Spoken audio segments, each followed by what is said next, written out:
confession has not been defined in the Evidence Act. So when a particular word has not been defined, the meaning of that word is to be taken according to dictionary. But in some case law, confession has been held admission of guilty by the accused. Confession means admission of guilty of committing a crime by the accused. Means a statement made by an accused admitting his guilty. So, unless the accused admits his guilty in his statement, that cannot be treated as confession. For an example, X told before the magistrate that he killed Y as Y attempted to commit rape on his wife. Whether it will be a confession? It may come to your mind that as he is admitting that he has killed Y, that may be a confession. No, it is not a confession, because by giving such statement, X does not admit his guilty. Rather, he is justifying his act of killing of Y as a right of private defense. So here, this statement will not be treated as confession. A statement will become confession when in that statement the accused admits his guilty of committing an offense. So you must be clear that what is confession. And the other day we were discussing regarding admission, but admission has been defined in section 17 of the Evidence Act, but confession has not been defined in the Evidence Act. But confession means the admission of guilty of committing an offense by the accused. Admission can be made by a third party in certain circumstances, but always confession will be made by the accused himself. So you should have an idea what is confession. Section 24 of the Evidence Act provides what? Confession caused by inducement, threat or promise when irrelevant in criminal proceeding. The relevancy of confession comes in criminal case only. So confession when becomes irrelevant, we find in the sections from 24 to 26. From section 24 to 26, the legislature has made a provision that when the confession in such circumstances are irrelevant, that means that confession will not be taken as evidence to prove the guilty of the accused. Section 24 says, when a confession made by an accused person is irrelevant, when confession of an accused person is irrelevant, that is, it is not relevant in a criminal proceeding, if the making of the confession, if the making of that confession appears to the court, what? That it has been caused by inducement, threat or promise by a person in authority to the accused, and there was grounds for the accused to believe that by making such confession he will avoid some evil or some problem for the time being. So in such case, that confession is irrelevant.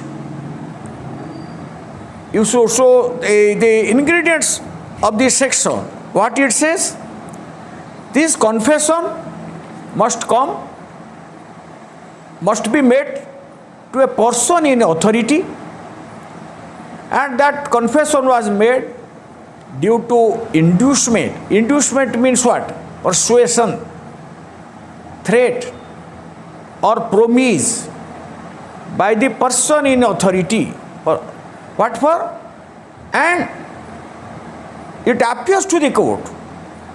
Court will decide whether such inducement, threat, or promise had created an impression in the mind of the accused, that by giving such confession, you will avoid some evil, some problem, or you up for the time being. That is temporal nature for the particular time. Then in such case, that confession is not admissible in evidence. But if it doesn't appear to the court that inducement, threat, or promise was of such a nature, that would not give a ground for the accused to believe that thereby he would avoid some evil or some problem for the time being, then in such case section 24 will not be applicable, and such confession may be admissible in evidence. For an example, X, the employer, he found that Y, his employee, has made some falsification of accounts. He told,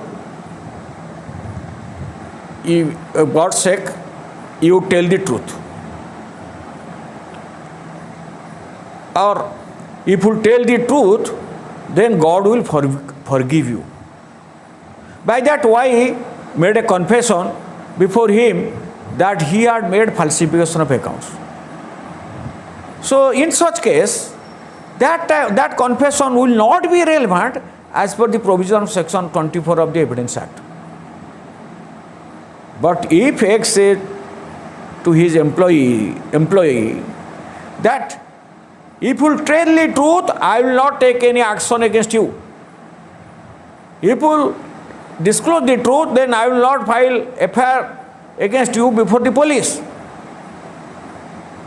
So because of such threat, if Y gives any statement admitting his guilty, that he falsified accounts, then what will happen? That confession is irrelevant, because that threat, inducement, or promise was from a person in authority, and that will certainly create or certainly make the court to believe that the accused had grounds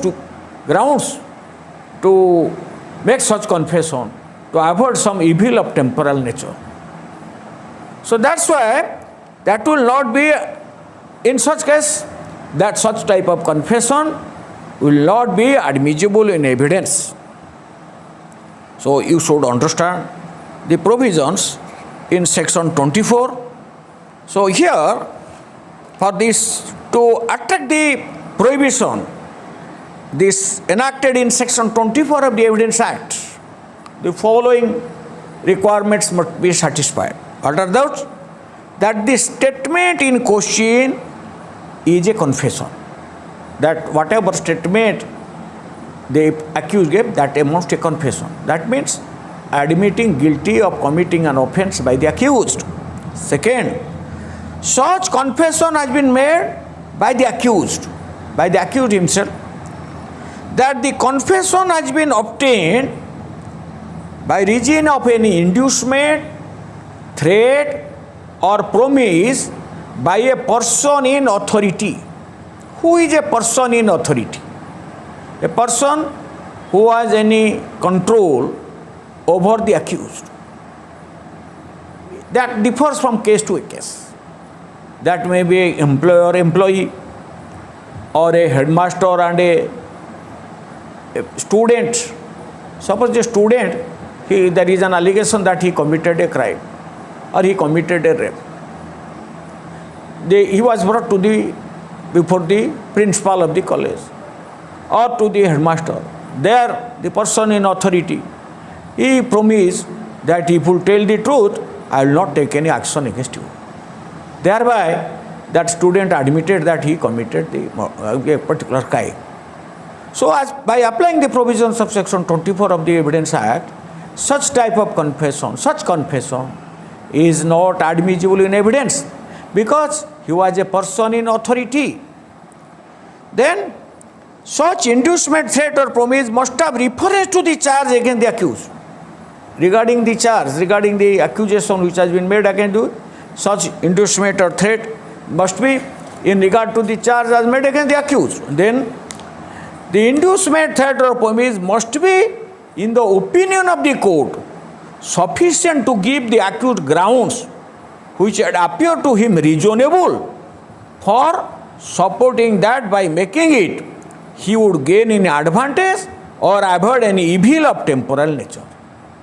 The court, considering that inducement, threat or promise must be satisfied that because such threat or promise are of such a nature that in the particular situation that had given a ground for the accused to believe that by making such confession he would get any advantage or he would avoid any evil of temporary nature.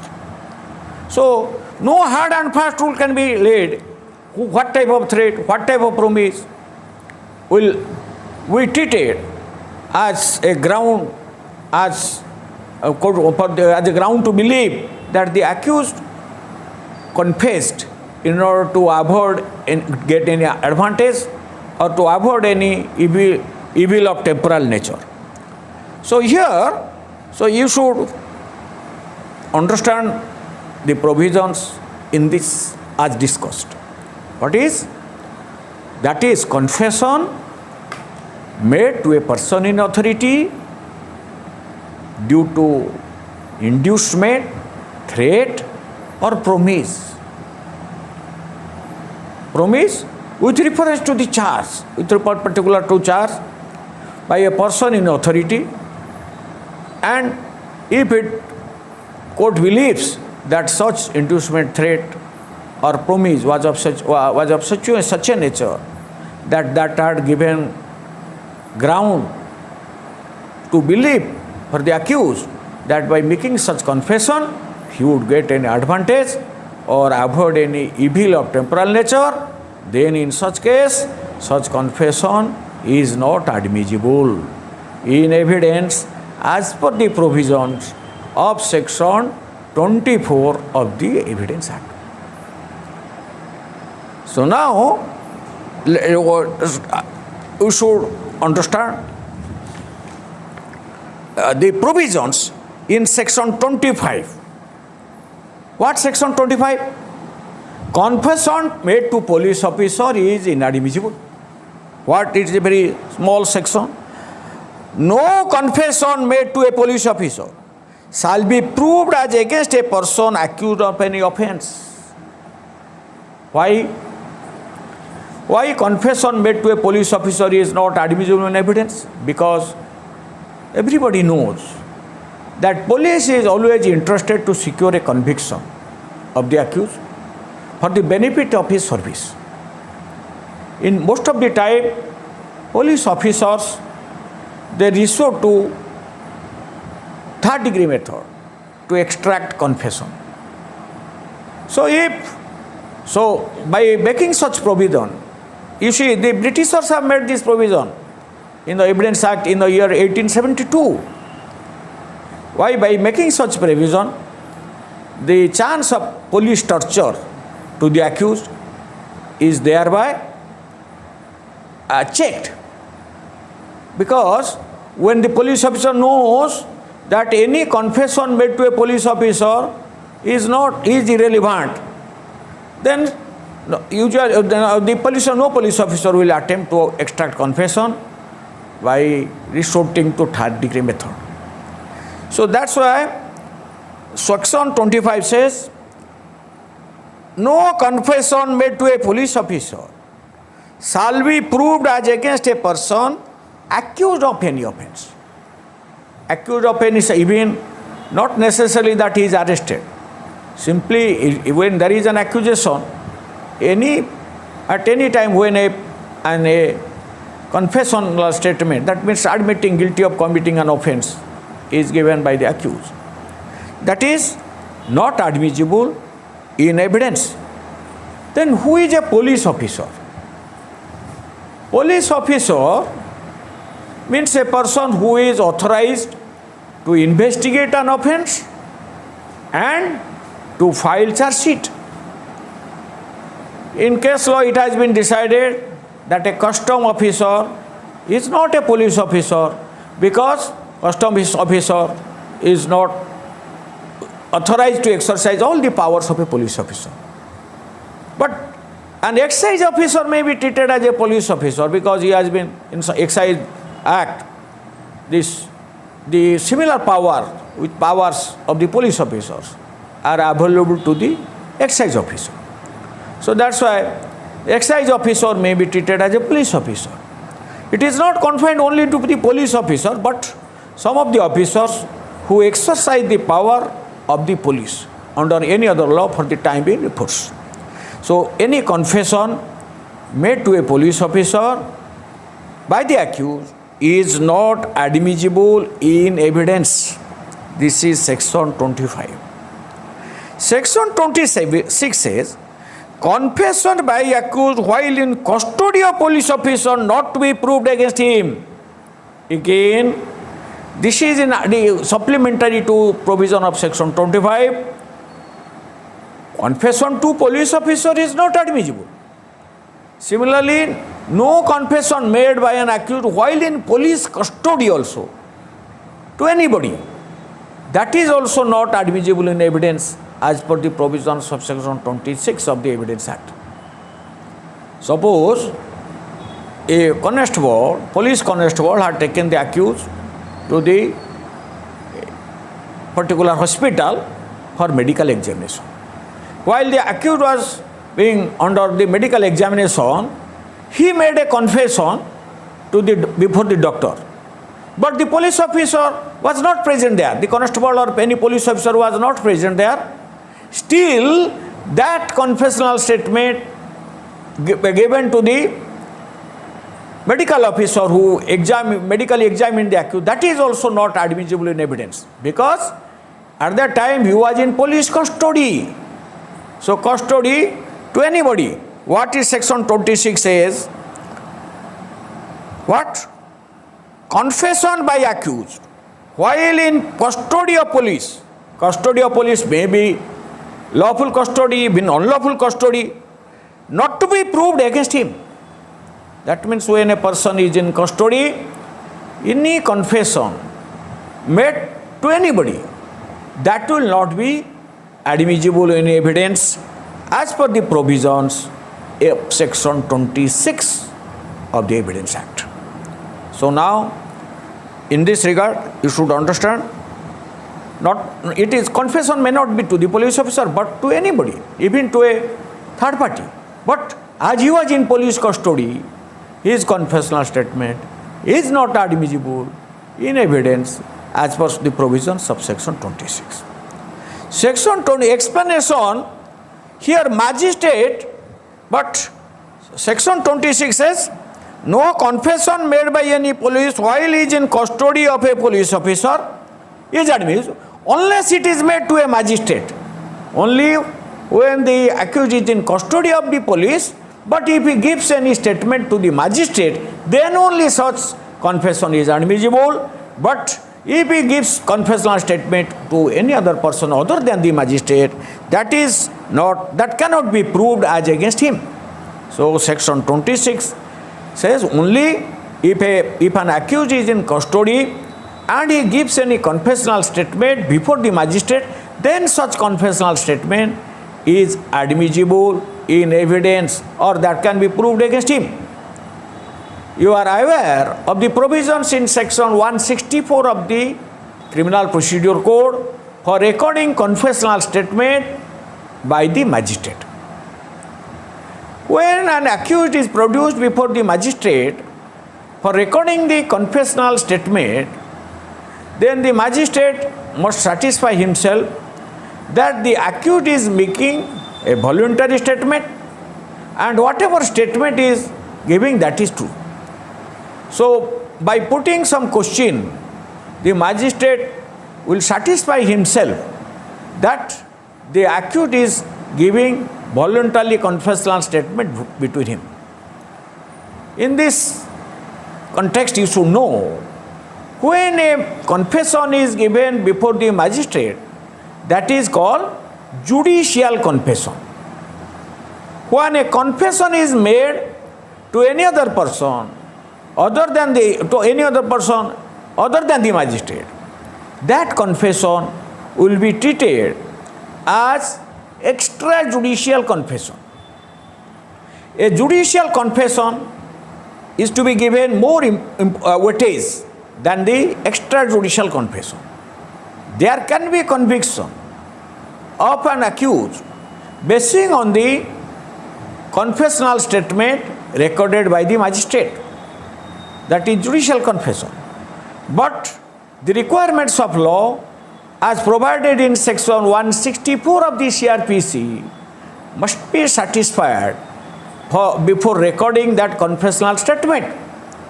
If the confession has not been properly recorded, that cannot be taken into consideration.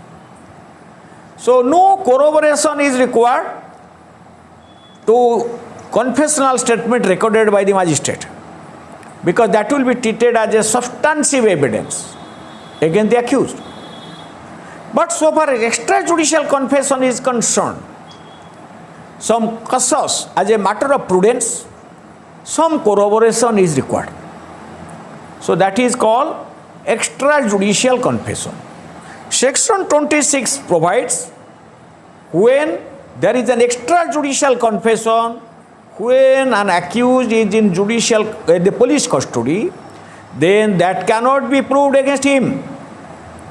But when there is a judicial confession, even if the accused is in police custody, then that can be proved against him.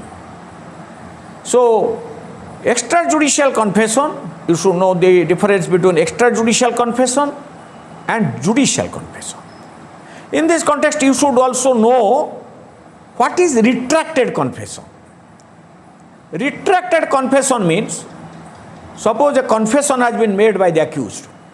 Later, he withdraws that confession on the ground that it is incorrect. He was because of some pressure he made that confession.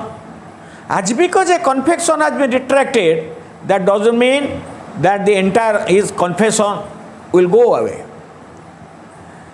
Even if there is an extrajudicial, a retracted confession, if the earlier confession was believable or was true, the court can record a conviction basing on retracted confession. In this case, the famous trial of the commission of murder of this late Prime Minister Indira Gandhi, one or two of the accused persons, they had retracted their confession. Even if they had retracted their confession, their earlier confession was not totally ignored.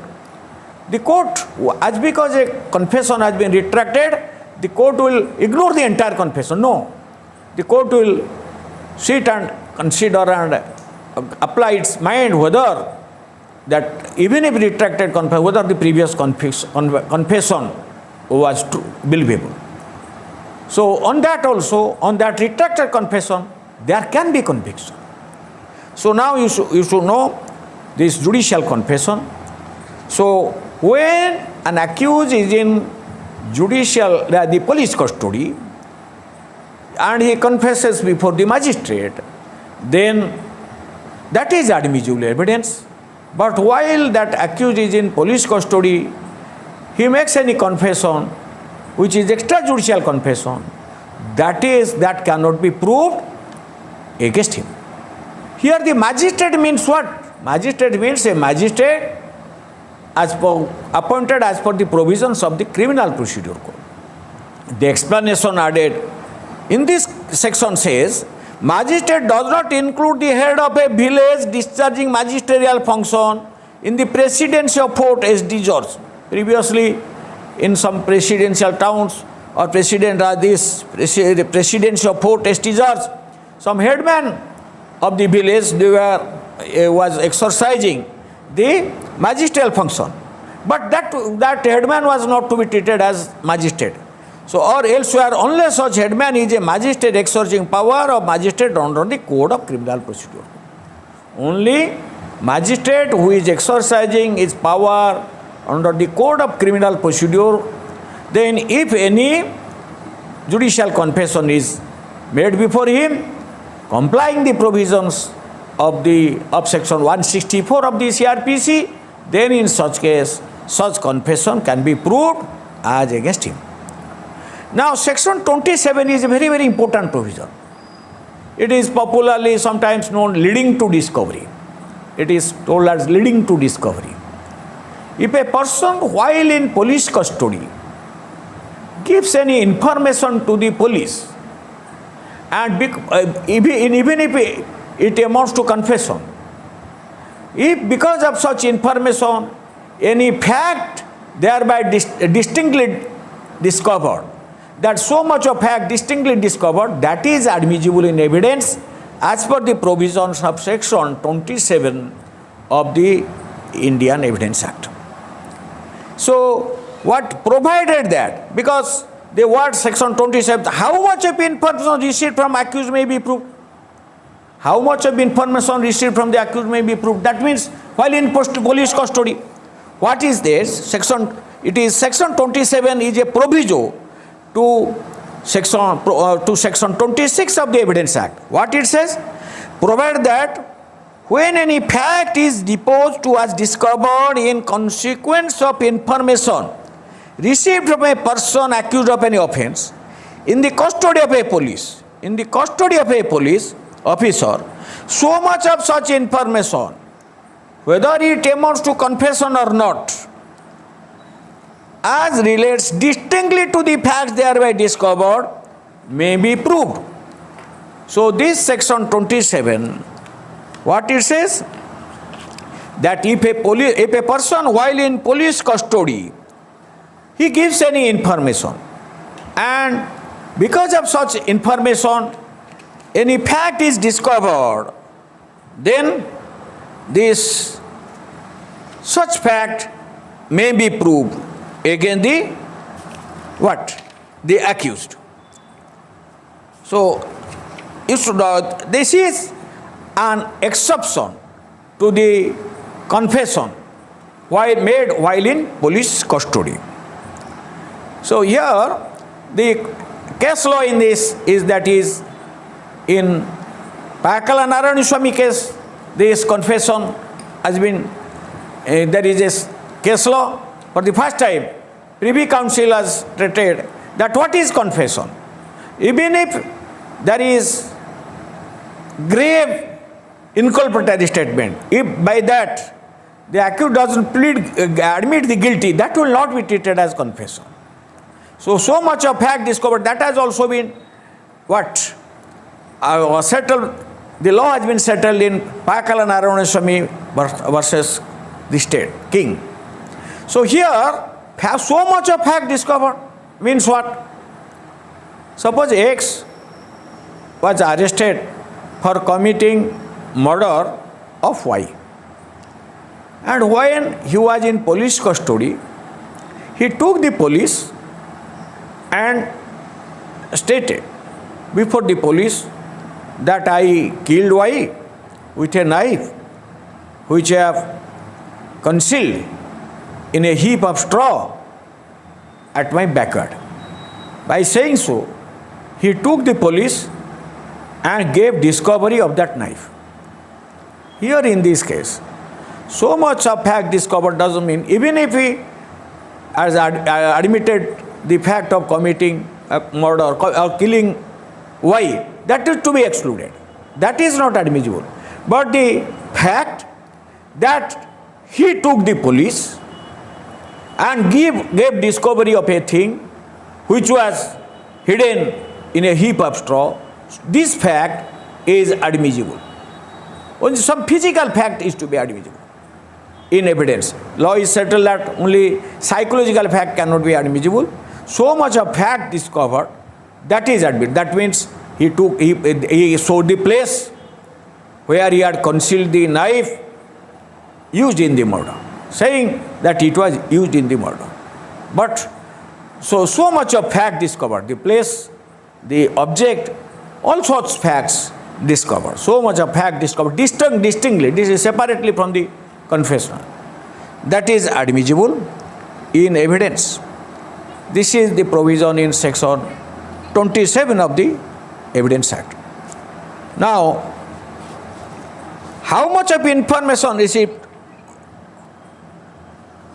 Confession made after removal of impression caused by inducement, threat or promise relevant.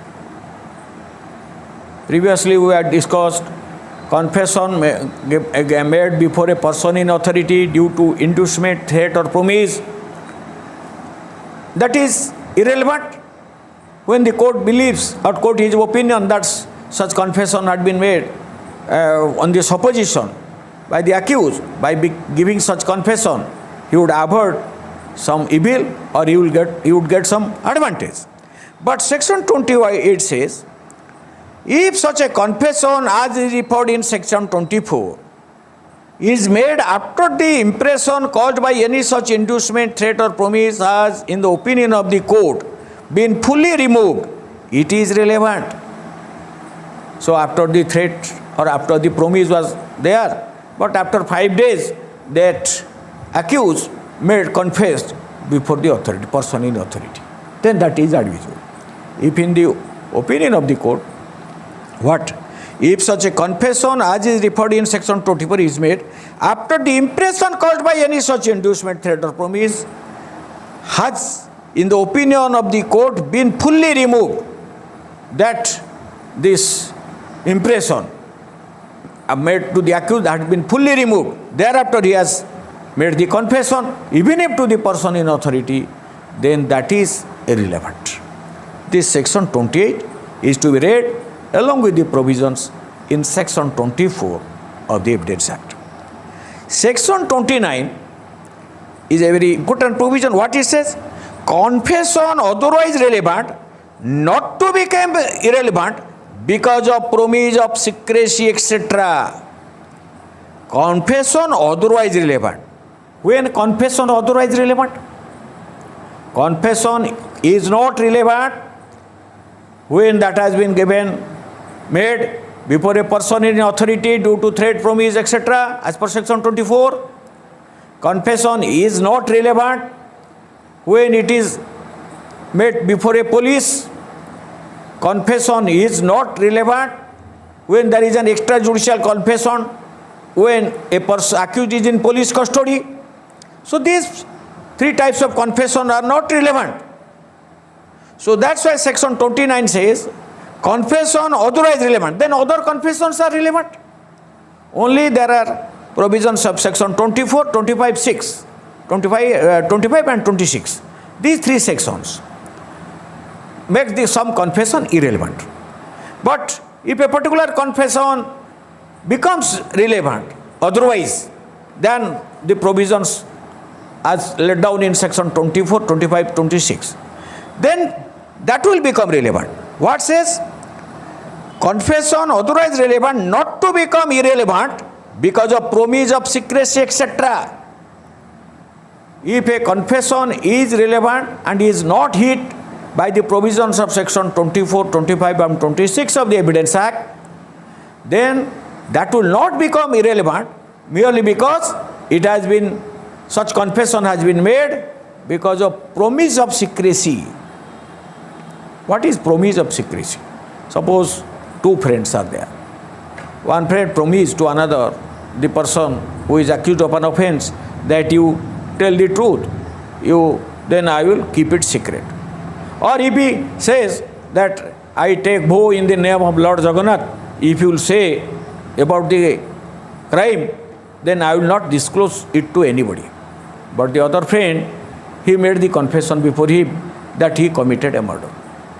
So that confession is relevant because that is not hit by the provisions of section 24, 25 and 26. A confession is irrelevant when it has been made before a person in authority due to inducement, threat or promise, and the accused believes that he would, by giving such confession, he would get some advantage or avoid some evil of temporal nature. Similarly, in section 25, confession made before a police officer is not admissible in evidence. As then in 26, confession made while in police custody other than before the magistrate is inadmissible. So section 29 says, when a confession otherwise relevant, that means it is not hit by the provisions of section 24, 25, 26, is relevant even if such confession has been made due to promise of secrecy or by exercising fraud, even when the accused is drunk, still such confession is admissible in evidence. What you go through this provision of section. If such a confession is otherwise relevant means that is not hit by the provisions of section 24, 25 and 26. It does not become irrelevant merely because it was made under a promise of secrecy or in consequence of deception practice. Deception practice. Suppose one of the friend had put a tape recorder and while that person was making conversation with another, he confessed that because of such deception practice on the accused person, for the purpose of obtaining that confession, some deception was practiced. Or when he was drunk, even if the accused was drunk, he had given a confession. If that confession is not hit by the provision of section 24, 25 and 26, then that is admissible in evidence. Or because it was made in answer to question which he need not have answered. Some questions he did not have, but he had answered, and in that answer he has admitted the guilty of committing an offense. Or because it was made in answer to question which he need not have answered, whatever may have been the form of those questions. Or because he was not warned that he was not bound to make such confession and that evidence of it might be given against him. So now you should understand the provisions of section 29. Only such of the confession which are hit by the provisions of section 24, 25 and 26 of the Evidence Act are not admissible in evidence. Other confession are admissible in evidence even if such confession has been obtained due to promise of secrecy or due to deception practice, or when the accused was drunk, or by the answer to the questions by the accused, which whatever be the form, even if he had not been warned that he was not bound to make a confession. This is section 29. Section 30 of the Evidence Act provides when there is a confession and by one of the accused in a joint trial, and that confession is that inculpatory statement and also implicating another accused, then such confession can be used against the other accused. For example, X and Y are jointly facing trial for committing murder of Z. Here, X makes a confession. I and Y both committed murder, or Y is also guilty. So here, he himself admit the guilty and also implicate Y. So in such case, that confession can be used against Y. But only requirement is that there must be a joint trial. If that is not a joint trial, separate trial is going on for the accused, that cannot be used against Y. Suppose first the X was only the accused and he had made a confession implicating him and Y, then in such case that confession cannot be used against Y if Y is tried separately for that offense in another occasion. So this is section 30. What it says? Consideration of proved confession, affecting person making it and others jointly under trial for the same. There is a proved confession. One confession is proved, and when more persons than one are being tried jointly for the same offense. More persons than two or more persons are facing trial jointly, and a confession made by one of such person affecting himself and some other of such person is proved. Confession made by one of the accused affecting himself and some other person is proved. The court may take into consideration such confession as against such other person as well as against the person who makes such confession. This is offense as used in this section include the abatement or attempt to commit the offense. Not only the commission of the offense, abatement or attempt to commit an offense, that is also to be treated as offense. Illustration: A and B are jointly tried for the murder of C. It is proved that A said B and I murdered C. The court may consider the effect of the confession as against B as they are facing joint trial. But A is on his trial for the murder of C. There is evidence to show C was murdered by A and B, and that B said A and I murdered C. This statement may not be taken into account, consideration by the court against A, as B is not being jointly tried. So here this provision regarding confession. In this context, you may get a question: what is admission? What is confession? What are the differences between admission and confession? Sometimes you get a question, so you should try to answer it in a tabular form. So the first thing, let us say, admission means voluntary acknowledgement of the truth of a fact.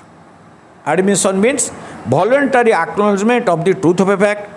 But confession means a statement made by an accused admitting his guilty. So you should understand the first difference is that admission is voluntary acknowledgement of the truth of a fact. Acknowledging voluntarily the truth of a fact.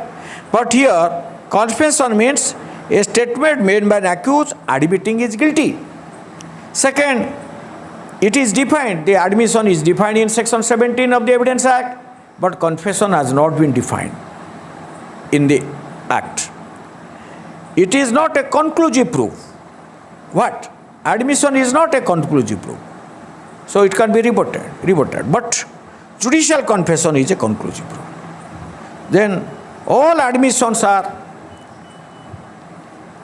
not confession, but all confessions are admission. All admissions are not confession, but all confessions are admission. Admission is used it is made in a civil case, but confession is made in a criminal case. Admission can be made on behalf of another person. Always confession is to be made by the accused himself. So we tried to understand the provisions in the Evidence Act regarding admissibility of confession in evidence. If anybody has any doubt, you may put a question.